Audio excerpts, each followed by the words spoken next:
Time for the BKL Nightly Roundtable. Josh Reed, Carl Jones with me. Week 1 with the Ravens on the way.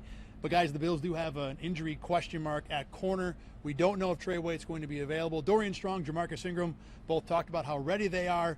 Saying you're ready is one thing, Josh. Going up against Lamar and that number 1 offense, a whole different thing. Yeah, especially when you're Dorian Strong, who's a rookie. You know, you talk about getting tossed right into the fire, going up against one of the best offenses in the NFL. Had a chance to ask Sean McDermott what it's going to be like for these rookies to face those two guys in particular, Lamar Jackson and Derrick Henry. And Sean basically said, look, you don't know until you're actually on the field and you get those live bullets firing at you. So it's going to be a huge test for those guys. I had the unfortunate privilege of playing one of those guys before. And let's just say it's one thing when you have it written up on the whiteboard, and it's something totally different when you're out there on the field, especially with how explosive they are. Welcome to the NFL, rookies. Welcome to the NFL. Kyle, let me ask you one thing quick. With Strong and Ingram, if either one has to play, we're talking about corner 5 and 6 on the original depth chart, 3, 4, and 5, whatever it is. I do feel better about those two guys having to play. Like the bottom of the depth chart, I think is better than you'd think on most teams. Do you think so too? I agree as well. When you look around the National Football League, the depth charts, especially in the secondary, not so great. I think here in Buffalo, you can feel confident rolling these guys out there for 1 or 2 weeks. Now, the season, I don't think that's ideal.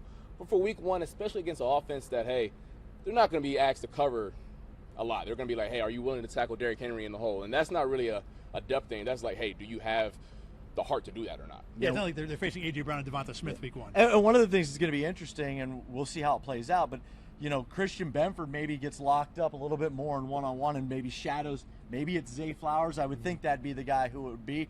And then maybe they shade the safety over a little bit to help out. Whether it's, even if it is Trey White, maybe they shade the safety a little bit. But it's going to be interesting to see what Sean McDermott and Bobby Babbage come up with. You do have that option with 47 on the one side to just say, you take this side and we'll worry about everything else together. Now, everything else is a lot. You know, it's Derrick Henry and Lamar Jackson. And we talked about Strong and Ingram might have to play. We know T.J. Sanders and Deion Walker are going to be on the field some way, some form. Dealing with this run game in game 1, to me, seems like a pretty Herculean chore. Yeah, I just don't know how. Look, week 1 in the NFL, it's your NFL debut. You're all fired up and everything, and then you realize on the other side of the ball, this ain't the SEC anymore. Look, they went up against some of the best players in college football, but those guys didn't look anything like Lamar Jackson or Derrick Henry, and we talked about some of the weapons that they have on the outside. They're going to rely heavily on these young guys, in particular early on in the season, so they're going to need them to step up and make some plays. These are the games that you bring guys like a Deion Walker and T.J. Sanders to Buffalo for, though. These games where, hey, even on paper, we need you to swing the tide a little bit, physical, run downhill. Are you willing to, you see 22 running down the A-gap, are you willing to go in there and make a play? That's what the Bills brought T.J. Sanders and Deion Walker here to do. From what we've seen from those two guys in preseason, my reaction is that I'm not quite sure these two are ready for this game. And look, it's week 1. How many rookies are, to be fair? But what I'm saying is I think what we've seen from preseason, I think is below, at least in the run game, what you hope to get from these two. But it's preseason. How nervous do you think people should be about that? I think in terms of the run, yeah, I would be very nervous. I mean, Deion Walker, that wasn't his calling card even at Kentucky. I know he's a big man, so everyone assumes like he's just this run plugger. He's more of, like Ed Oliver said, a dancing bear, a ballerina to a certain extent. He's really good at getting after the quarterback.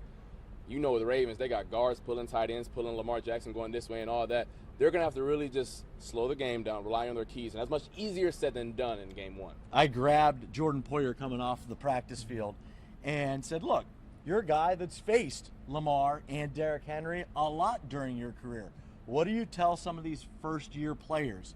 And he said, look, these guys have watched him on TV, I'm sure, for years. But it's way different when you get on the field. He said the key is having a short memory.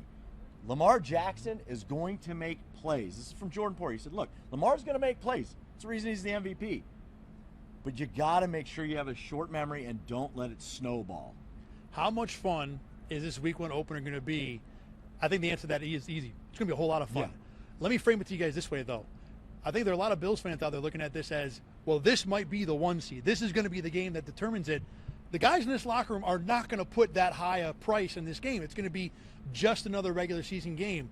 How much should we make of who wins and who loses this week 1 game? Yeah, and the message that you're talking about, that starts with Sean McDermott.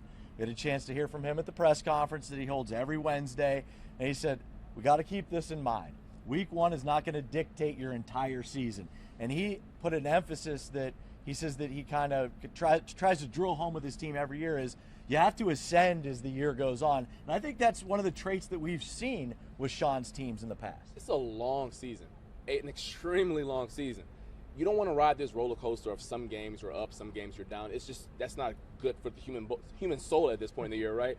So it sounds good. They're like, hey, let's be even keel. But let's be frank here, guys. 8-20 rolls out, 17 versus 8. I'm sure the guys are going to be a little juiced up to play. Well, more important, not just Sunday night, Monday morning is when it's really going to hit the fan, right? Monday morning, the team that wins this game is going undefeated, Super Bowl champs. The team that loses, fire everybody and bench everybody, because that is the NFL. The last point to make with this is that you think about regular season matchups, Bills-Ravens, Bills-Chiefs. The winner of the regular season game is yet to win in the playoffs. So does this game matter at all? Probably not, but it's going to be a whole lot of fun. Mitch Trubisky, you're starting a quarterback. And that's the theory. Now, look, it's still an entertainment product. You got to roll 17 out there, or there's going to be pitchforks and torches and stuff like that. All right, Kyle Jones, Josh Reed, thanks for joining me. Back to you guys in the studio.